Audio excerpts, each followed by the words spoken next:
everyone, and hope you're well. Yes, so I've decided to wear a dress up today. Yeah, I'm mad. Thanks for joining me. I thought I'd have a little chit chat and not a skincare update, but I wanted to talk to you about my visit to the clinic and what I thought about it and just my general thoughts on a couple of things. So I'm obviously moved from a different town and went to a new esthetician because I'd run out of the products that I use, the Abaji. And I popped in and I said, oh, can I pick up, I know what products I have, I use, I brought them in with me. And she said, oh no, we can't just sell them to you because they're medical grade. You'll need to make an appointment with our doctor and they'll analyse your skin. I said, yeah, also, I don't know about the tretinoin, do I just stop using it? And she said, you never just stop using it, you kind of get weaned off it. But we'll explain all of that to you when you come in for your appointment. So I book in for my appointment, and basically all I've come in for is to talk about the products that I'm using.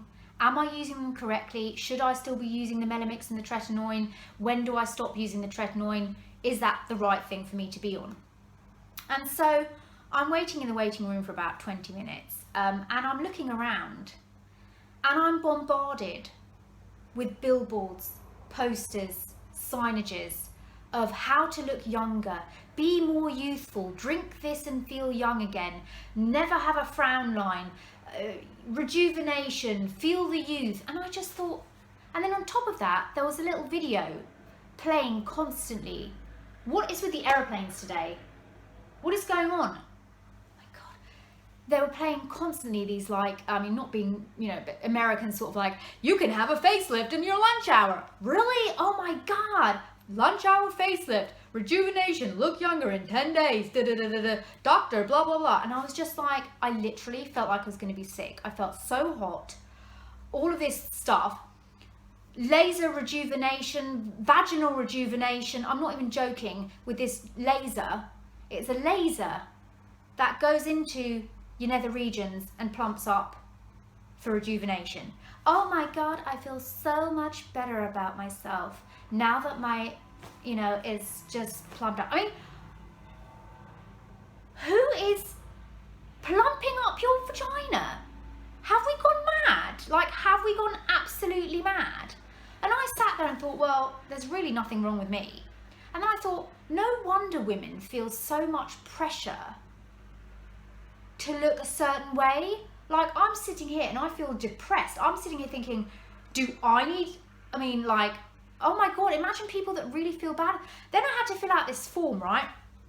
And they had like 5 or 6 smiley faces from super smiley to kind of, to really miserable.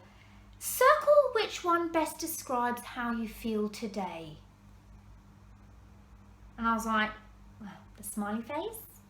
And it was all these questions about, what are you unhappy with? Nothing. Circle, and then a picture of an actual face. Circle all the places that you don't like about your face or that you'd like to change.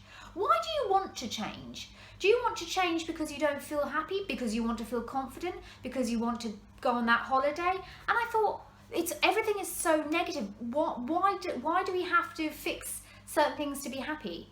You know, that's not where happiness comes from. I just felt suddenly really like, oh my gosh, the pressure of, let's have my coffee, the pressure of Botox injections and lip fillers and cheek fillers.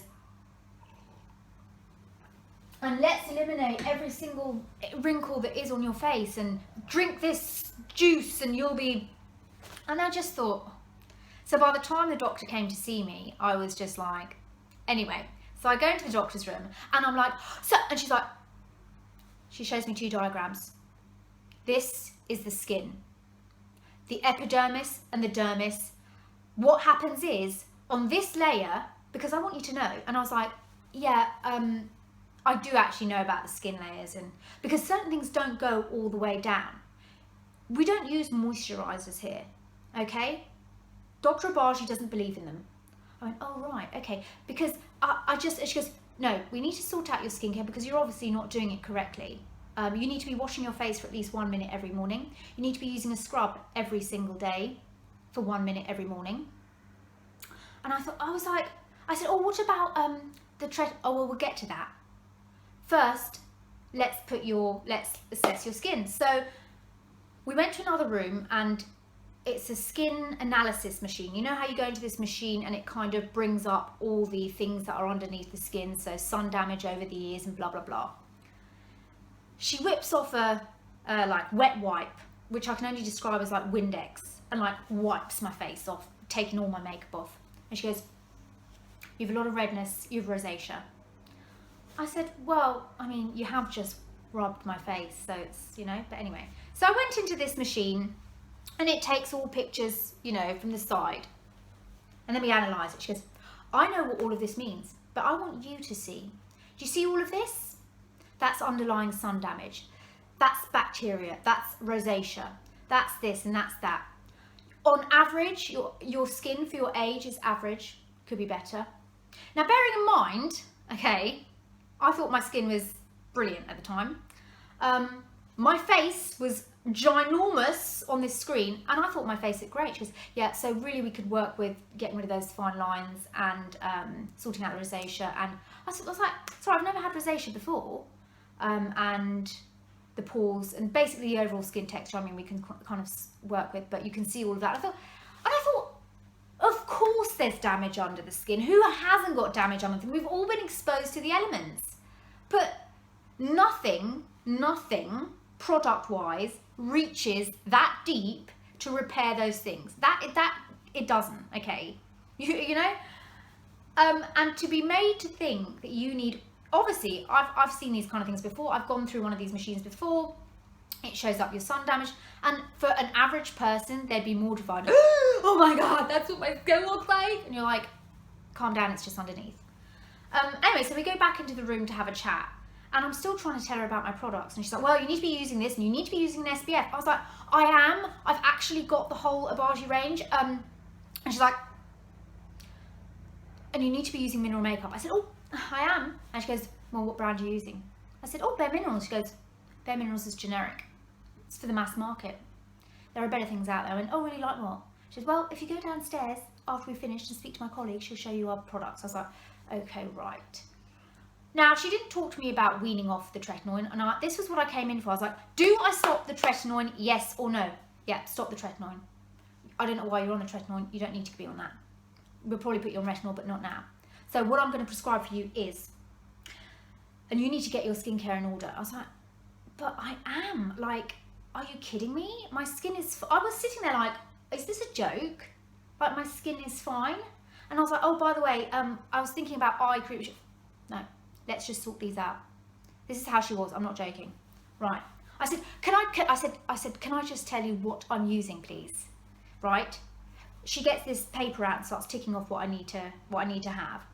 "And you need this." I said, "Well, I've got an SPF. I told you, I've got the SPF, the Smart Tone." "Well, no, she wants to give you a different SPF." "No, but I've got that." "Yeah, well, you're gonna have to change cleansers because you need one for oily skin. Your skin is really oily. There is a lot of oil. You're gonna need a hydrofacial to really clean that skin out." "Hydrofacial? To clean my skin? My skin's fine. £125. "Yeah, well, I really recommend you book it today. I think you really could benefit from that." Okay, right. Fair enough. So I go away with this paper of stuff. I buy the serum she's told me to buy, Rosatrol, which is a desensitizing for rosacea, which, I mean, and I bought it, and I booked in for the hydrofacial, which is £125, and they suggest you have one every week.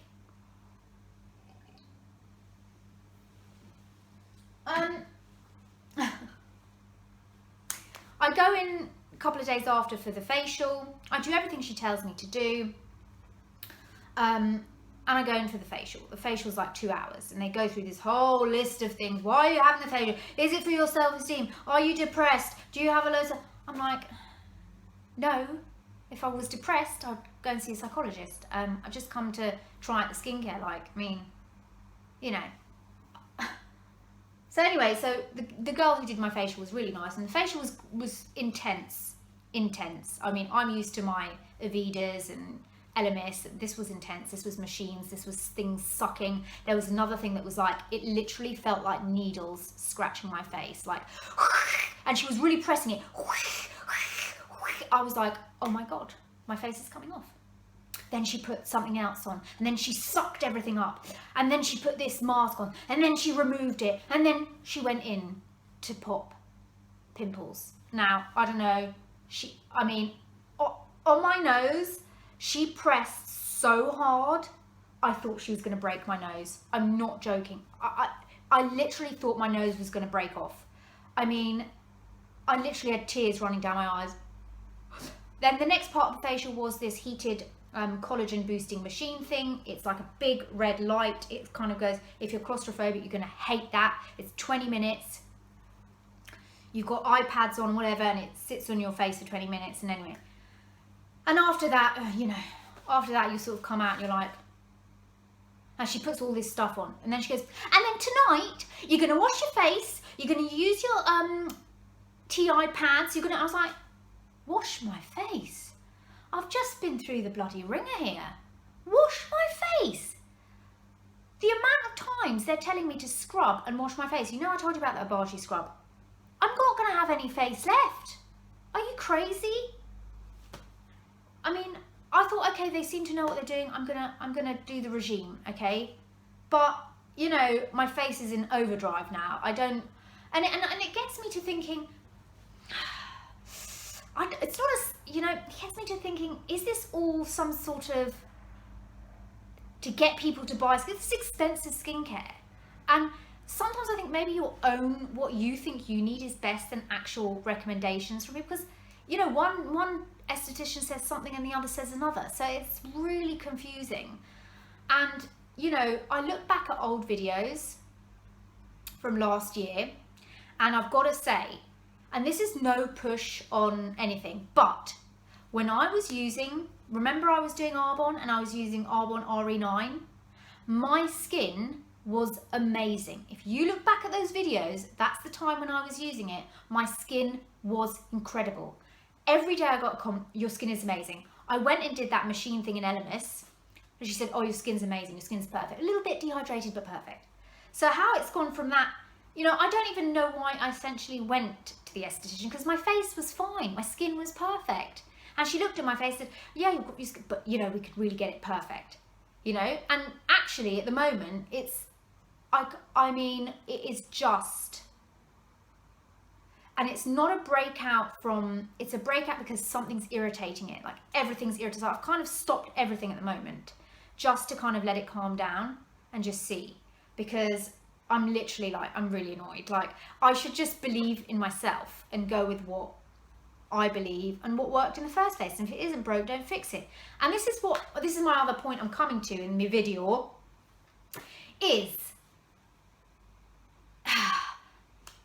I'm finding social media very, very harmful. Instagram, YouTube, you watch enough of it and you kind of lose who you are, because you're looking at all these perfect pictures, these perfect representations of people's lives.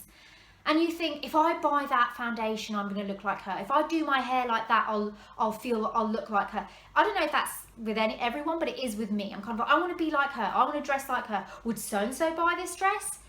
Do you know what I mean? You get so wrapped up in the social media and wanting to be like other people. So you do your makeup like them, you dress like them, and you kind of lose sense of yourself. And that's kind of what I was feeling. I was like, and this, it brings it up because these pictures I've been putting up the last couple of weeks, and you've all complimented me on it. Said, oh my God, Shaz, you look gorgeous, you look the best, you look lovely, the best you ever have, or you look really lovely, I love your hair. That's me being me, doing what I want to do, regardless of what the trend is or what my favorite YouTuber's doing or what's glam on Instagram. Because at the moment, I go through my Instagram and you see these girls, these perfect girls, right?